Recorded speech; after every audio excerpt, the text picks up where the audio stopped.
Paano kung ang pinakamakapangyarihang bagay na maaari mong sabihin ay wala kahit ano? Isipin mo iyon.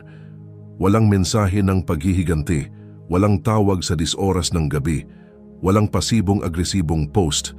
Tahimik lang, malamig, malinis, hindi matitinag na katahimikan. Hindi dahil sa kahinaan kundi dahil sa ganap na kontrol.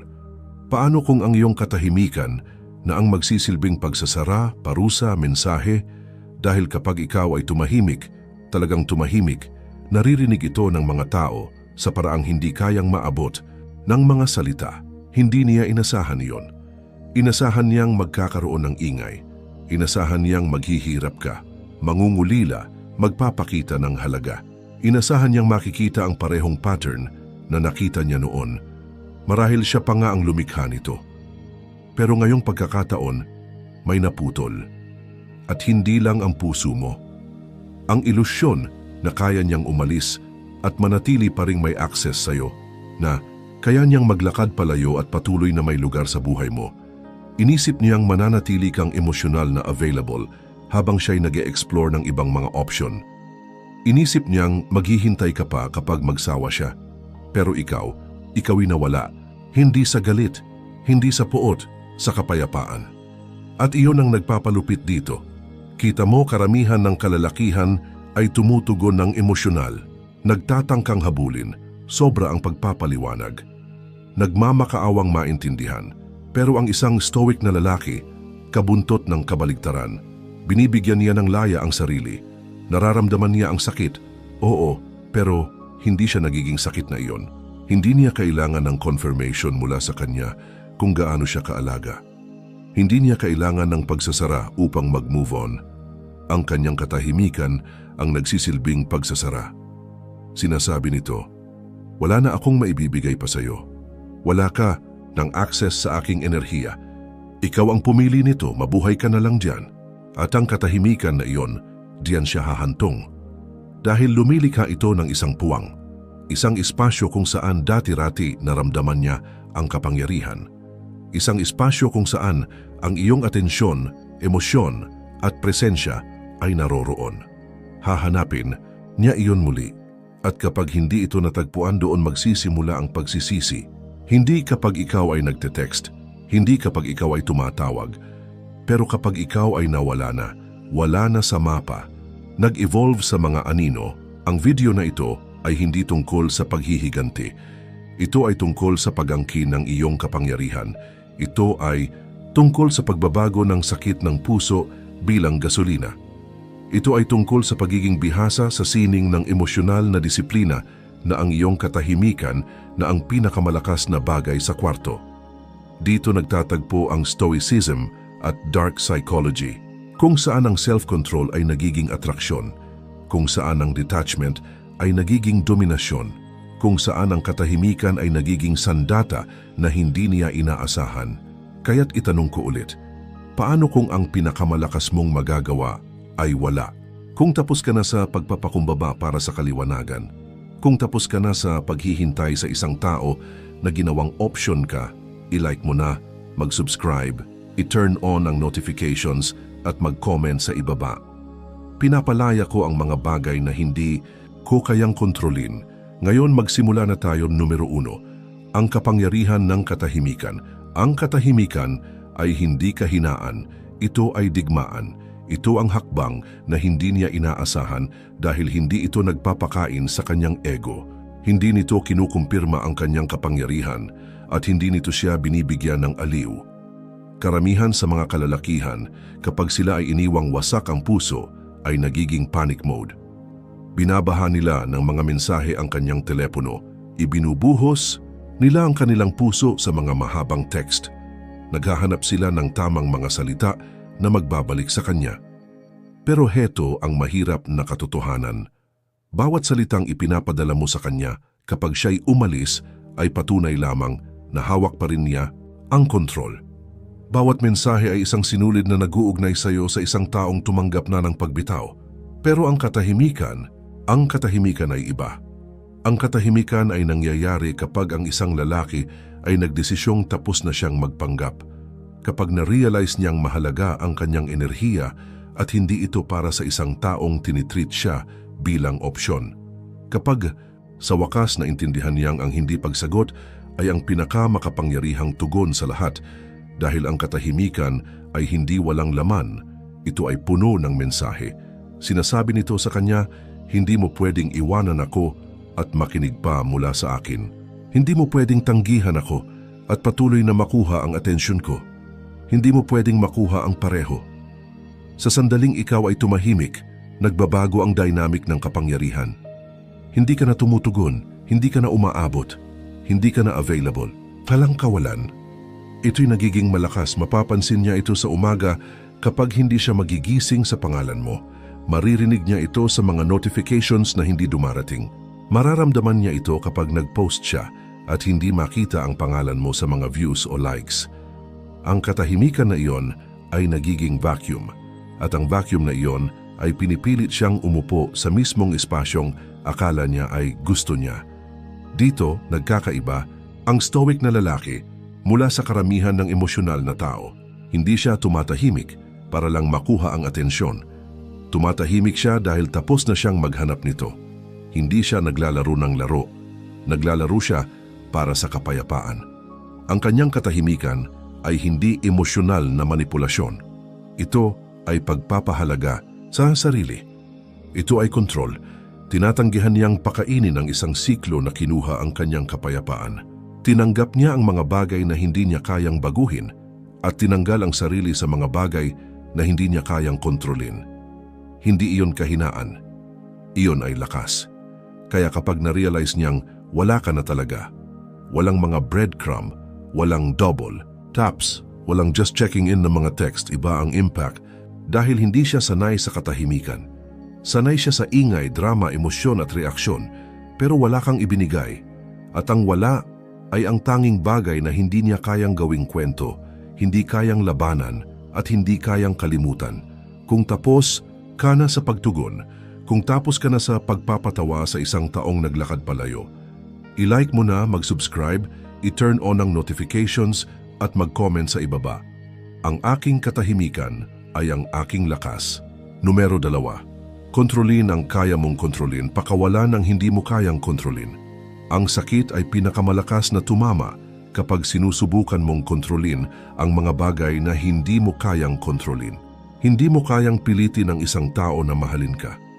Hindi mo kayang pagtalunan ng isang tao para makita ang iyong halaga. At tiyak, hindi mo kayang pilitin siyang manatili kung kalahating paalis na siya. Sa sandaling subukan mong gawin ito, ibinibigay mo ang iyong kapangyarihan. Pinapalit mo ang iyong kapayapaan para sa isang pantasya. Diyan karamihan ng mga kalalakihan ay nahihirapan sa pagsubok na ayusin ang mga bagay na hindi naman sa kanila para ayusin. Ngunit ang daan ng Stoic ay nagtuturo ng ibang bagay, isang bagay na nagpapalaya. Dalawa lang ang kaya mong kontrolin, ang iyong mga aksyon at ang iyong pananaw. Ang iba pa, hayaan mo na. Kapag tumigil ka sa pagsubok na baguhin siya, magsisimula kang baguhin ang iyong sarili.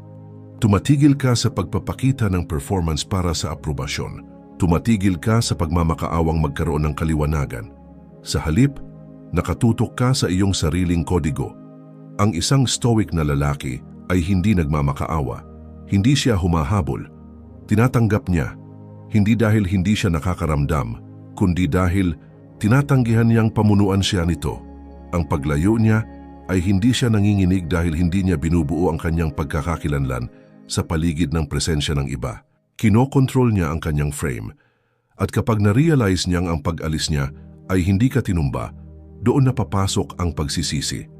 Heto ang katotohanan. Karamihan sa mga breakup ay pakiramdam ay kaguluhan dahil sinusubukan mong baguhin ang kinalabasan. Inuulit mo ang mga pag-uusap, binabasa ang mga mensahe, at iniisip kung ano pa ang maaari mong gawin ng iba. Iyon ang emosyonal na pagkaalipin. Ang kalayaan ay dumarating sa sandaling magdesisyon ka. Siya'y nawala na, at ako ay ako pa rin. Tumigil ka sa pagtatanong ng bakit at nagsimulang buuin ang susunod.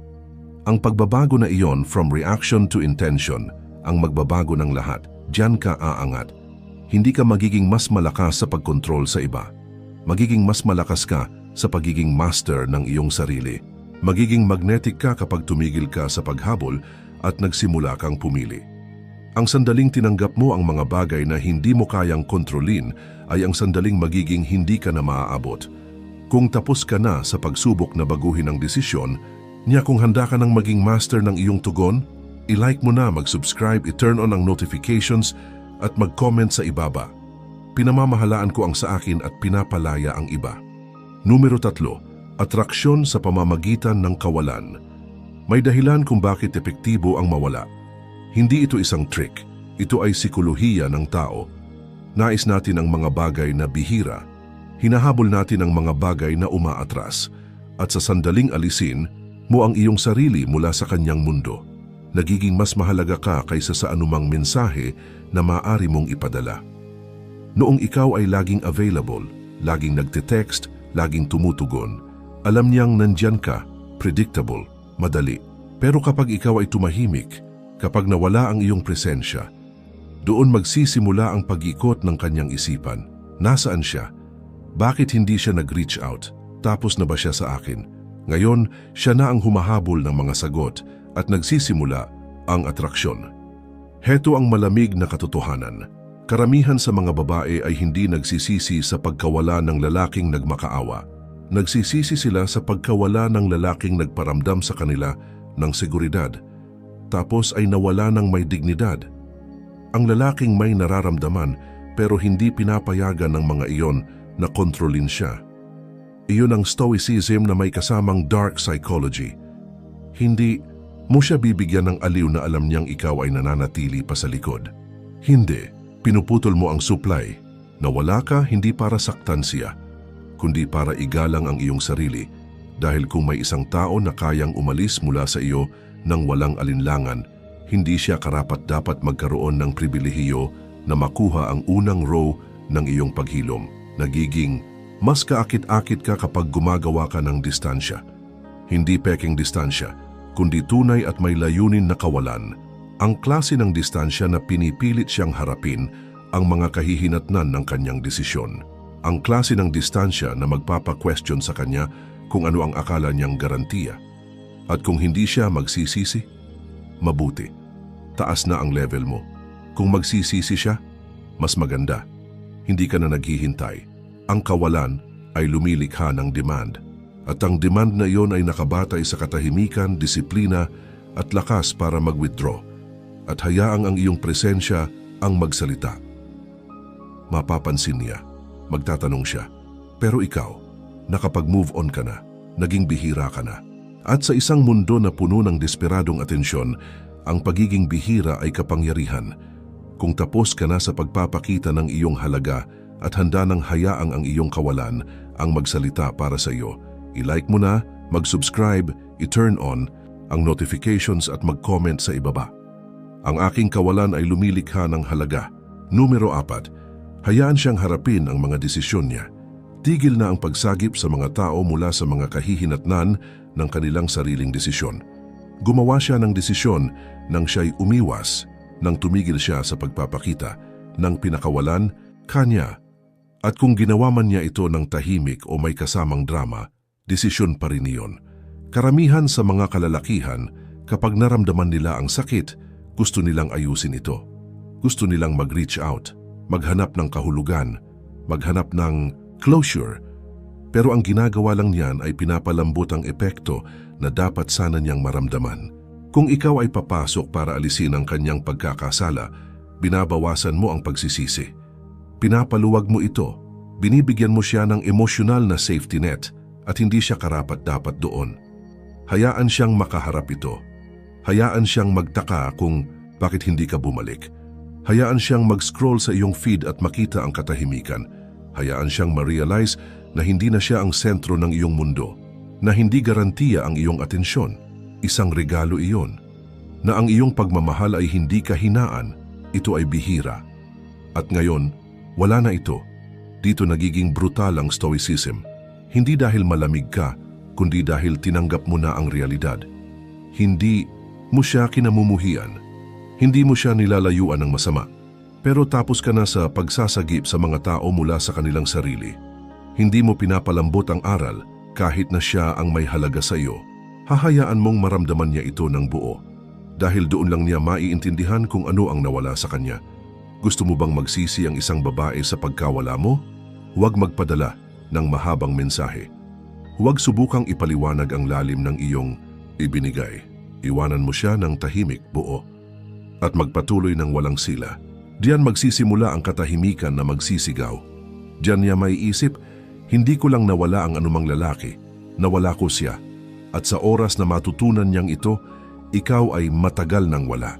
Hindi dahil sa puot, kundi dahil sa disiplina, sa paglago, at sa respeto sa lalaking ikaw ay nagiging. Kung tapos ka na sa pagbibigay sa kanya ng proteksyon mula sa mga epekto ng mga ginawa niyang desisyon, i-like mo na, mag-subscribe, i-turn on ang notifications at mag-comment sa ibaba. Siya ang gumawa ng desisyon.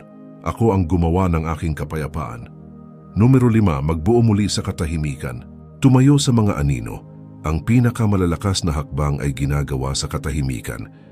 Ang pinakamagagandang pagbabalik ay hindi nagsisimula sa mga anunsyo. Nagsisimula sila sa pag-iisa, focus at disiplina. Pagkatapos ng pagkabasag ng puso, karamihan sa mga lalaki ay gustong makita. Gusto nilang ipakita sa kanya na mas maganda na sila. Mag-post ng kanilang glow up. Patunayan na naka-move on na sila. Pero iyon ay reaksyon pa rin. Iyon ay pagpapakita pa rin ng kanilang atensyon para sa kanya. Ang isang stoic na lalaki ay hindi nagpo-post ng kanyang progreso. Siya ang progreso. Hindi niya kailangan ng palakpak o pag-validate. Ang kanyang paghihirap ay personal. Ang kanyang ebolusyon ay pribado. Kapag nagbuo ka muli sa katahimikan, tataas ka ng walang ingay. Titigil ka sa pagpapaliwanag at magsisimula ka ng magsagawa. Pupunta ka sa gym hindi para ipakita sa kanya, kundi para bawiin ang iyong katawan, iyong kapangyarihan, iyong kontrol. Magiging mas mataas ka sa isip, pinansyal, espiritual, hindi para sa paghihiganti, kundi dahil ang manatiling wasak ay hindi na isang opsyon. At heto kung bakit ito malakas, hindi niya ito makikita na parating. Habang inaasahan niyang makakita ng isang bersyon ng ikaw na stuck sa sakit, ikaw ay lumalago na sa buong sitwasyon. Mayroong isang nakamamatay na kaakit-akit sa isang lalaki na naglalaho sa disiplina. Walang mga tweet, walang update, walang "tingnan mo ako ngayon", tanging katahimikan lamang. At isang araw makikita niya ang bagong ikaw. Hindi yung ikaw na umiiyak para sa kanya.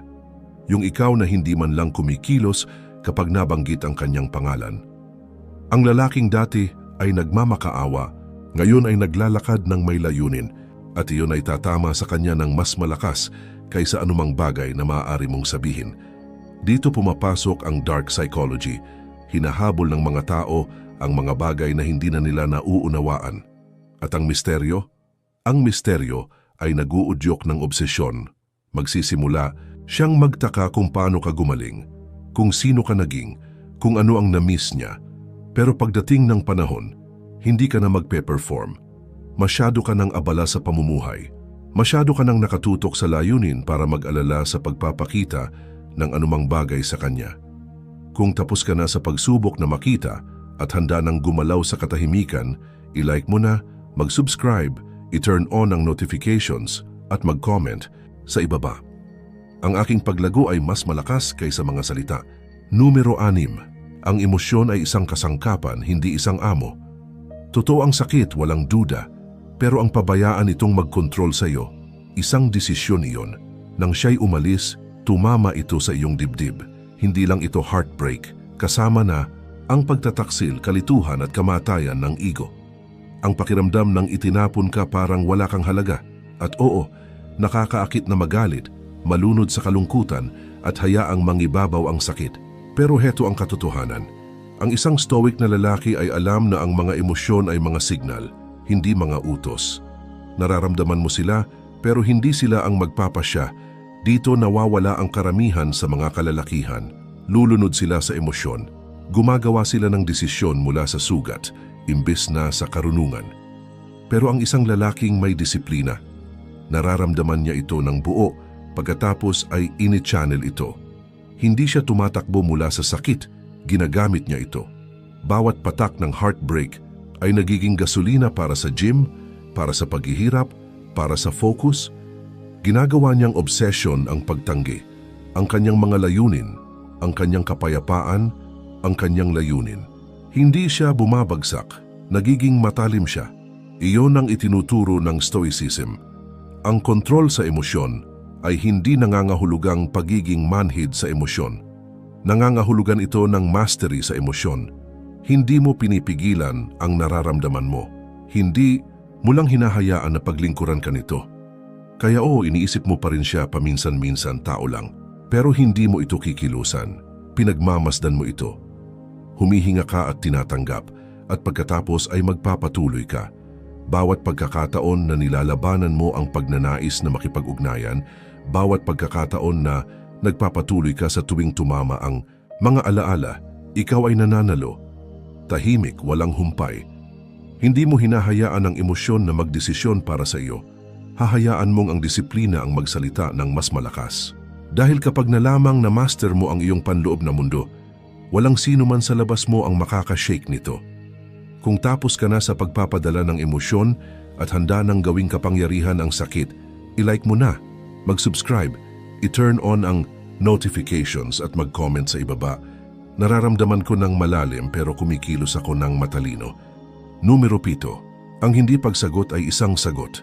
Hindi mo siya utang na sagutin, hindi isang text, hindi isang huling pag-uusap, at hindi pati malamig na tingin.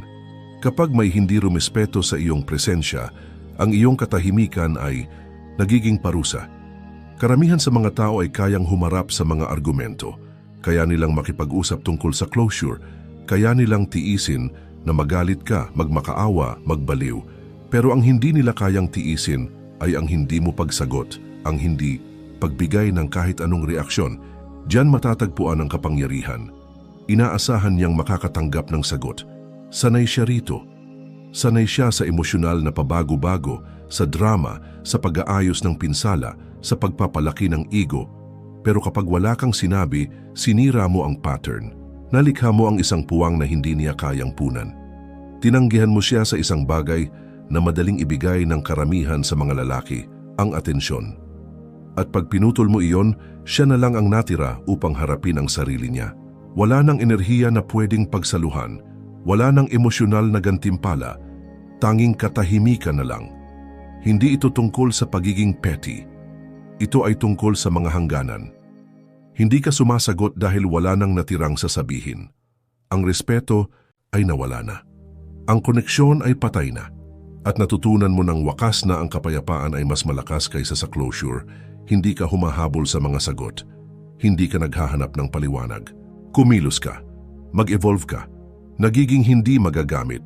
Hindi lang pisikal kundi mental at emosyonal. Ang iyong atensyon ay nagiging mahal. Ang iyong oras ay nagiging sagrado. Hayaan mong magtaka sila. Hayaan mong maupo sila sa mga hindi nasagot na mensahe, sa mga hindi ipinadalang sagot. Hayaan mong maranasan nila kung anong pakiramdam na makatagpo ng katahimikan. Dahil ang katahimikan ay pangwakas. Hindi ito humihingi ng kalinawan. Hindi ito nakikipagtalo. Nagtatapos ito ng mga bagay sa paraan na hindi kayang gawin ng mga salita. Kung tapos ka na sa pagpapaliwanag sa mga tao na hindi ka pinahahalagahan, i-like mo na, mag-subscribe, i-turn on ang notifications at mag-comment sa ibaba. Ang aking katahimikan ay nagsasabi ng lahat. Numero 8, baguhin ang naratibo. Hindi ka tinanggihan. Ikaw ay inurong. Madaling isipin na umalis siya dahil hindi ka sapat, na may mali sa iyo. Na kung ginawa mo lang ang lahat ng mas marami, nag-text ng mas madalas, minahal ng mas matindi, naging mas mabuti, baka mananatili siya. Pero heto, ang katotohanan, ang pag-alis niya ay hindi katapusan ng iyong halaga. Simula iyon ng iyong kaliwanagan, hindi mo siya nawala. Nawala mo ang ilusyon na siya ang para sa iyo, at iyon ay isang tagumpay. Ang Stoicism ay tungkol sa pananaw. Hindi mo kontrolado ang nangyayari. Ikaw ang may kontrol kung paano mo ito nakikita, at kapag binago mo ang pananakit, magbabago ang lahat. Imbes na itanong ang bakit nangyari ito sa akin, magsisimula kang magtanong ng ano ang itinuturo nito sa akin. Iyan ang pagbabago. Iyan ang lugar kung saan ipinanganak ang kapangyarihan. Dahil ang sakit ay hindi iyong kaaway. Ang kalituhan ay hindi iyong kaaway. Ang pagkapit sa maling naratibo, iyon ang iyong kaaway. At kapag binago mo ang kwento, ibabalik mo ang iyong kapangyarihan, hindi kanya sinira. Ipinakita kanya. Ipinakita niya sa iyo ang mga bitak na matagal mong pinabayaan, ang mga mahihinang parte, ang kawalan ng hangganan, ang pangangailangan ng pansariling pag-apruba. Hindi kanya winasak. Binigyan kanya ng pagkakataon upang maging hindi magagapi. Ngayon ikaw ay magbuo muli. Ngunit ngayon ay may mas matibay na pader, mas matalim na pananaw, at isang pusong hindi basta ibinibigay. Hindi ka biktima ng kanyang desisyon. Ikaw ang may akda ng mga susunod na pangyayari. Ikaw ang magpapasya kung paano ikukwento ang iyong kwento. At sa iyong kwento, ang heartbreak ay isang prologue lamang. Kung tapos ka na sa pamumuhay sa lumang kwento at handa nang isulat ang iyong sariling wakas, i-like mo na, mag-subscribe, i-turn on ang notifications at mag-comment sa ibaba. Ang sakit na ito ang muling nagsulat ng aking kapangyarihan. Numero 7. Maging lalaking rerespetuhin mo. Itigil ang paghabol sa kanya at simulan ang pagiging siya. Ang bersyon ng ikaw na hindi natitinag kapag may umalis. Yung hindi kailangan ng validation para maramdaman ang kahalagahan. Yung naglalakad sa isang silid at hindi na kailangang magsalita dahil ang kanyang enerhiya ay nagsasalita para sa kanya.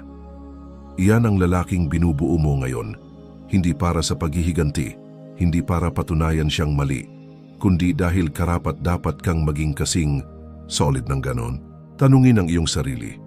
Kung makatagpo ka ng lalaking ikaw na magiging ikaw, rerespetuhin mo ba siya? Pagkakatiwalaan mo ba siya? Gusto mo bang sumunod sa kanya sa labanan? O makikita mo siya bilang isang taong patuloy na nililisan ang mga sugat? Diyan nagaganap ang pagbabago. Ititigil mong sukatin ang iyong halaga sa kanyang reaksyon at magsisimula kang sukatin ito sa iyong sariling pamantayan. Disiplina, integridad, kapangyarihan, katahimikan. Binubuo mo sa dilim at tumataas ka na may bigat sa iyong presensya, umalis siya? Ayos lang. Ngayon ay magbuo ka ng isang buhay na kumpleto na hindi na maririnig ang kanyang pagkawala. Hindi mo siya kailangang palitan. Palitan mo ang bersyon ng ikaw na umasa sa kanya. Dahil ang lalaking alam ang kanyang halaga ay hindi humahabol, hindi nakikipagtalo, hindi nagmamakaawa. Siya ang pumipili. Siya ang kumokontrol ng respeto nang hindi tumataas ang boses. Hindi niya kailangan maging malakas. Ang kanyang aura ang humahawak nito. Ang bersyon ng ikaw na ito. Matalim siya, nakatuon siya, naglalakad siya ng iba. At ang ironya, sa oras na ma-realize niya kung ano ang nawala, ang lalaking kilala niya ay mawawala na. Papalitan ng isang tao na hindi na niya maaabot, isang taong hindi na niya makikilala. Kung tapos ka na sa pagiging lalaking gusto niyang makuha at handa nang maging lalaking ikaw ay rerespetuhin, i-like mo na, mag-subscribe, i-turn on ang notifications at mag-comment sa ibaba. Ako ang nagiging lalaking rerespetuhin ko. Numero 10. Maririnig niya ang echo ng iyong pagkawala. Hindi mo siya binlock, hindi mo siya sinumpa, hindi ka nagdulot ng drama. Basta nawala ka lang at ang katahimikan, mas malakas pa kaysa anumang salita na maaaring nasabi mo. Dahil ngayon, bawat pagkakataon na binuksan niya ang kanyang telepono, mapapansin niya kung ano ang wala. Ang iyong pangalan, ang iyong presensya, ang iyong enerhiya, bawat tawa na kanyang ipinost, bawat story na kanyang ibinahagi. May parte ng kanyang isip na nagtatanong kung bakit hindi ka nanonood, bakit hindi ka nagre-react, bakit hindi ka naghahabol, at ang katahimikan. Naging echo ito na sumusunod sa kanya sa bawat silid na kanyang papasukin. Tingnan mo, kapag isang lalaki talaga ang nagpasya na magpatawad at magpatahimik, nag-iiwan ito ng peklat, hindi dahil sinaktan ka niya, kundi dahil hindi mo na kailangan pang mag-reak. Walang breakdown, walang huling pakiusap, walang emosyonal na pagsabog. Katahimikan lang, pagkawala lang. Isang lalaking pinili ang kapayapaan kaysa ingay. Isang lalaking hindi kumurap nang umalis siya. Ang ganong klase ng katahimikan ay nananatili. Pinapakita nito sa kanya na ang agwat na akala niyang kayang punan mamaya ay permanente na ngayon. Hindi mo siya kailangang i-perform. Hindi mo siya kailangang bigyan ng closure. Ang iyong pagkawala na ang closure. At ito'y nakakatakot dahil ngayon, kapag narinig niya ang iyong pangalan, kapag dumaan siya sa lugar na iyon, kapag narinig niya ang kantang iyon, siya na ngayon ang paulit-ulit na naalala, hindi ikaw. Matagal na kitang iniwan at tumuloy ng tahimik at malakas, habang siya naman ay nag-i-scroll para maghanap ng patunay na ikaw ay may malasakit pa. Nakatuon ka na ngayon sa pagbuo ng buhay na hindi na magiging mahalaga ang kanyang alaala. Iyan ang nangyayari kapag isang stoic na lalaki ang magpatawad, hindi sa galit kundi sa disiplina. At ang isang bagay na mas hindi malilimutan kaysa sa passion ay ang kapayapaan. Maririnig niya ang echo ng iyong katahimikan kahit na matapos maglaho ang kanyang curiosity. Ngunit pagdating ng panahon, matagal na kitang iniwan. Kung tapos ka na sa pagiging isang opsyon, kung handa ka nang maging hindi malilimutan sa pamamagitan ng ganap na pagkawala, i-like mo na, mag-subscribe, i-turn on ang notifications at mag-comment sa ibaba. Ang aking pagkawala ay maaalala. Ito na, mga hari. Panatilihin ang iyong katahimikan na matalim, manatili sa kontrol, at huwag kalimutan. Ang kapayapaan ang pinakamalakas na kapangyarihan na mayroon ka. Narito ang huling katotohanan. Ang paglayo ay hindi tungkol sa ego. Ito ay tungkol sa ebolusyon. Hindi mo ito ginagawa para parusahan siya. Ginagawa mo ito para protektahan ang sarili mo. Sapat na ang oras na ginugol mo sa pagpapaliwanag ng iyong sarili, sa pagpapakita ng iyong sarili, sa pagpapababa ng iyong sarili upang makita ka ang bersyon ng ikaw ang naghabol, ang sobra mag-isip, ang laging available kahit hindi pinapansin. Wala na. At mabuti na iyon. Dahil ngayon naglalakad ka ng may bigat. Ngayon may layunin ang iyong katahimikan. Sino man na hindi pinahahalagahan ang iyong presensya, hindi nila kailanman karapat-dapat marinig ang iyong boses muli. Utang mo sa iyong sarili na magpatuloy ng may kalinawan, lakas at disiplina. Hindi galit, kundi mas mabuti. Hindi ito tungkol sa pagpapanumbalik sa kanya. Ito ay tungkol sa hindi na muling pagpapatalo sa sarili. Akala niya mababali ka. Akala niya maghihintay ka. Hindi niya inaasahan na magiging tahimik ka magpakailanman. Ngunit ngayon na ginawa mo, naging hindi malilimutan ka. Kaya narito ang iyong huling hakbang, bumitiw ng buo. Lumayo ng may kahulugan at magbuo ng buhay na grounded, tahimik at malakas na kahit ang iyong katahimikan ay nag-iiwan ng legasya. Kung tapos ka na sa paghabol ng closure at handa ng iwanan ng nakaraan sa katahimikan, i-like mo na, mag-subscribe, i-turn on ang notifications at mag-comment sa ibaba. Aalis ako ng may kapayapaan, hindi mga piraso. Ito si Marcus Aurelius Tagalog, manatiling solid, manatiling tahimik, manatiling mapanganib,